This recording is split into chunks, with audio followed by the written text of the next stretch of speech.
ladies, it's Raquel here. Welcome to Women Living Torah, and today I am sharing my fourth baby's birth story. This is my son, Judah Nehemiah, and he was born September 1st this past year. I am excited to share this story with you. I know that when I'm preparing for childbirth, I really enjoy listening to other ladies' stories. I find them encouraging and also educational because I get to learn about different things that can happen in labor and in delivery, and it just helps me to be prepared mentally for the possibility of those things happening. And then also you get to glean different tips and tricks how people labor and implement that for yourself. And there was actually one tip that I learned this past year that I've not done in any of my other labors, and it was really helpful when it came to the pushing stage. So stay tuned for that tip. I'm definitely sharing how I have pain-free labors, which I tell people, just because I have pain-free labors doesn't mean I have labor-free labors. I still have to work for that pain-free labor, and I'll share my mindset, my positions, that kind of thing that I do in order to have a pain-free labor. But anyhow, let's get into this story. I do have to give you a little bit of background information. With my third baby, Hannah, I had an accidental unassisted home birth. I had planned a midwife-assisted home birth, but her labor was very much un-textbook-like, and I called my midwife and said, just so you know, I'm in labor, but it's going to be a while, and then the next thing I know, I'm having the baby. So my husband was there, helped assist and everything, and the midwife came a little bit later. But this time, I wanted to make sure my midwife was actually there for the delivery. So my midwife said, given your history, as soon as you're in labor, I want you to give us a call so we don't miss this baby. And I did start to have real contractions around 39 and maybe 4 to 5-ish days, but I did not give my midwife a call because it just did not seem quite right. It just didn't seem like this was it. And it turns out that I was right. My intuition was correct. I was having prodromal labor. And it seems like as I listened to different childbirth stories this past year preparing for Judah's birth, that I heard of many ladies having prodromal labor this past year. So it was very strange that I was having prodromal labor from about 5 p.m. to 10 p.m. I was having real contractions, and they were actually in patterns of 5 to 10 minutes apart, but they were not getting any closer together. I didn't have to focus through any of them, and they just didn't seem like it. It didn't seem like this was really labor. 5 to 10 p.m., several days in a row, it seems like maybe I'm having labor, maybe this is it, and it wasn't. So I tried the mile circuit. I was walking about 3 hours a day because I was doing a boot camp with my dog to prepare her for his birth, and I wanted her to be in her tip-top best obedience skills shape for his birth. So I'm doing all of this walking and exercising, and for whatever reason, my body is just doing all these false starts, and all this exercise is not doing anything to get labor going. And in fact, sometimes it would stop it. So I'd have these real contractions. I'm like, well, I'm going to go on a walk and get this going. And then it would just peter out and stop as I'm walking. So this was very different. And then when finally I was 40 weeks and 3 days, I decided to go into the chiropractor. This was the longest I had ever been pregnant. And so I went into the chiropractor and got an adjustment thinking maybe something's just not aligned right. And in fact, the right side of my pelvis was very tight. He did some work on it, then he had to do some more work on it because it just wasn't adjusting like it should in that first adjustment. The next day after that adjustment, when I was 40 and 4 days, I was so sore. I was in so much pain. I couldn't hardly walk. I mean, I was like, I hope this baby does not come today because I don't know how I'm going to do labor when I can hardly stand up or walk or put any pressure on my hip.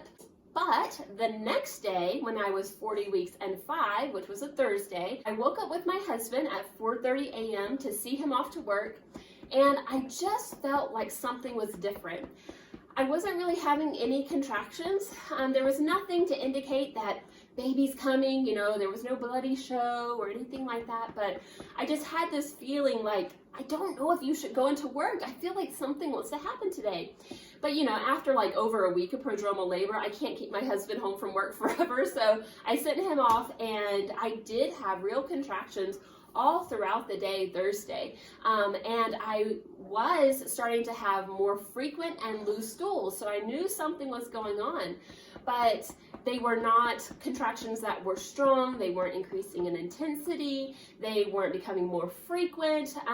They were no pattern whatsoever. But I was definitely being reminded of my third baby's birth, because with her, I didn't have any consistency in my contractions, and then pretty soon she was born. So at 7 p.m. on Thursday, I did call my midwife and I said, hey, just so you know, I have been having real contractions all day. They're not requiring me to focus or relax, or I'm walking and talking throughout all of them. I'm having one right now on the phone as I'm talking to you. But I am having more loose and frequent stools, and I just feel like something might want to happen today. So after that phone call at 7 p.m., the contractions didn't peter out, but they also didn't get any closer together. And we had dinner and sent the kids to bed and all that, but I was just feeling like something wanted to happen. So I was like, Zach, I want you to go ahead and get the birth pool set up. Let's move the table out of the way. Let's get everything staged. This was all based on intuition. There was not really anything physically going on that was different from the other prodromal labor times to say this is it. It was just all based off of, I feel like something's going to happen. So in this time, a little side story here, my husband started having really bad abdominal pain, like really bad abdominal pain. And he was like, oh man, I'm like, you've got to blow up the birthing pool, and he's like, oh, pale in the face. And I was just thinking, this is terrible timing for him to be in so much pain, to be getting sick or something. So at 10 p.m., my sister comes over to give him some charcoal tablets. And right when she comes over, my labor shifts. And suddenly I start having contractions in a pattern. I'm still talking and doing whatever in between contractions, but when the actual contraction happens, I need to focus. So my sister's charcoal tablets do the trick, and thankfully it only takes about an hour. My husband is back to his normal self, and at about 11 p.m. we decide, okay, I've been having contractions for an hour. Let's go ahead. And actually it was my sister's thought, because I always like to just deny, ignore. I'm not actually in labor, and I just try to go on about things as usual. But it was my sister who said, how about we start to fill the birthing pool? How about let's go ahead and call the midwife? So thank the Lord that she was there. By 11:30, my midwives do end up showing up. They get everything set up. And when they get here, it's like party time. Let's talk, let's chat, let's hang out for a little bit. And I'm just spending time with them, except when I'm having contractions, then I'm focusing on relaxing. And so there were several times where I was sitting there talking with everyone, sometimes having a contraction when I'm sitting there, and I'm just like, am I wasting everyone's time? Like, I was still in such doubt that I was actually in labor. He wants to tell you about his birth story. Yeah. Get my baby fed and laid down, so hopefully I can finish telling you his story. But I think one of the greatest fears I have in childbirth is wasting people's time. And so especially with my son's birth, it's the middle of the night, and this is my first nighttime labor, and I'm just like, oh, I hope that I'm not wasting everyone's time, and this is just another night of prodromal labor. But at the same time, my contractions were getting closer together. So for the majority of my labor, we're just talking and having a good time. But when I have a contraction, I would actually come to this very corner, and I would lean over, rest my elbows on the countertop, and just sway my hips back and forth. And the whole purpose of that position is to relax my hands. So if I'm resting on my elbows, I'll have my hands loose, and I would just always move my fingers and move my wrists so that I'm not tensing up my hands, and then I would sway my hips back and forth so that I'm not tensing up my pelvis. And the reason for that is because I read a book when I was expecting my first child called Childbirth Without Fear. And it is kind of a technical, dry read, but for me, it was really impactful because it was talking about the pain cycle starts with fear. You're afraid of childbirth, oh, it's going to hurt so bad, and then that leads you to tense up and be tight, which then causes pain. And then that pain now makes you more afraid, which causes you to tense up even more, which leads to more pain, on and on. And so after reading that book, I wasn't necessarily seeking a pain-free labor, but I decided that I was just going to embrace it as much as I could, embrace labor and childbirth, embrace the contractions. So I embraced the fear aspect of childbirth by listening to other ladies' stories, reading other childbirth stories, educating myself on the way that the baby needs to move throughout the laboring process, how that results in the baby being born, what contractions do, what hormones are at play in the childbirthing process, and just educate myself as much as possible. Knowledge is power, but then also really push into the idea that this is Yahweh's design. Yahweh designed childbirth to be this way. And so it's not pain or pressure or sensation without purpose. It's not a process without purpose, but it's bringing my baby to me. So this is a very good design. And I embrace that this is Yahweh's design and it is good in my labor. So that when I am having a contraction, some of them, I'm actually thinking, Yahweh, thank you for this contraction. Thank you that this is bringing me my baby. And that just really helps me to embrace every contraction as opposed to resist it and tense up and fight it. And then also, as I'm having a contraction, sometimes I'm even visualizing what is happening, like the baby is moving down or maybe the baby's turning. And now that this is my fourth child, I really start to recognize when the baby is descending. And because I've educated myself on the different turns that baby makes whenever they are in the birth canal and whatnot, then it just feels like it is purposeful. It doesn't feel meaningless. It feels like this is a good design and it's working, things are going well, and so that just takes away some of that fear. And then the other aspect is the tension part that causes pain. So that's why I'm leaned over the countertops on my elbows, keeping my hands and fingers and wrists really loose. I like to keep my jaw and my mouth loose through breathing. So most of the time, whenever I am having a contraction, I'm just breathing out. But it's just so funny. At one point, I started to feel Judah start to descend. And so, like I said, I'm visualizing things opening up. So I open up my mouth in like an O shape, and I'm like, and my midwives heard that over there, and they're like, wait a second, this is what my sister told me after the fact, that they were like, oh, I think she's getting really close to delivering, which is so funny, that it was just that slight change in my breathing that they picked up on, and they thought, oh, she's going to deliver soon. And they were right, I was going to deliver soon. Another thing I really like in my labors is for my husband to apply strong back counter pressure. I've had some ladies do it for me, like doulas and whatnot, and it's never strong enough. I like my husband to really push, and then if I'm feeling a even more intense contraction, more pressure, then I'm like harder, and so it just really helps to just neutralize any pressure that I'm feeling in my lower back. So I love back pressure. That's what I do. So in the middle of contractions, I'm leaned over here. I'm just really focused on relaxing, visualizing, and embracing every contraction, thanking Yahweh for them. But then at some point in the labor, and it was probably somewhere around 1-ish o'clock, I start to get so tired, because if you remember earlier in the story, I told you I woke up at 4:30 a.m. with my husband to see him off to work, and I have been awake ever since then, and now it's like 1 o'clock in the morning. So I have been awake for almost 24 complete hours, and I am just getting so tired. And I was like, I don't know if I can do this. Like, I don't know if I have the strength to keep going. Like, this might go on all night long, and it still might just be false labor, because I'm still telling myself that, this probably isn't it. And so I'm so tired, and I don't know if I can do this. I don't know if I have the strength to keep focusing on relaxing and whatnot. And as I was sitting there at that point, because my leg was really hurting me, I'll tell you about that in a second, I was sitting there and in between contractions, and I just started to hum the song In His Time. He makes all things beautiful in His time. And I just realized, in that moment, like, I may not have the strength to continue on, but I just need to stay surrendered.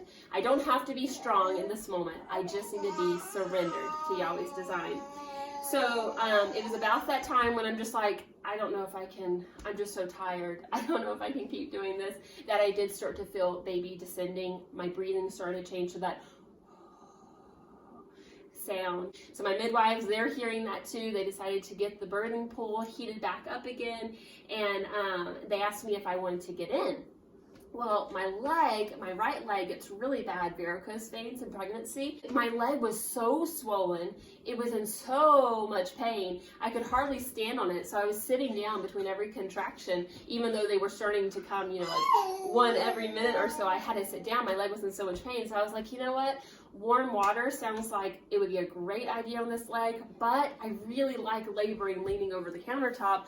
I don't really want to labor in the water, so could you just check me, see how far along I am, and if I'm really close, then maybe I will get in the water, because I need some pain relief for my leg. I don't know why it was hurting. It was swollen, and it was hurting really, really good. So it's kind of funny. It's like a pain-free labor, but my leg is hurting, so was it really pain-free? I don't know. So it was at 2:09 when I had a contraction. Then I laid down and was checked by my midwife, and she said, "You're complete. You're fully dilated and effaced, and your waters are bulging." I had one contraction laying there. I get in the birthing pool, and I have maybe like this 5 to 10 minute lull with no contractions. I'm laying there, I'm like, wow, this feels like a spa, because I have my candles going, the water's warm. It's just really nice and peaceful, quiet in the house. And then I have a contraction, and then my water breaks, and my midwife says, okay, your water's broken, so it's going to bring the pressure to a whole new level. It was probably like, I don't know, 220-ish at that point when my waters broke.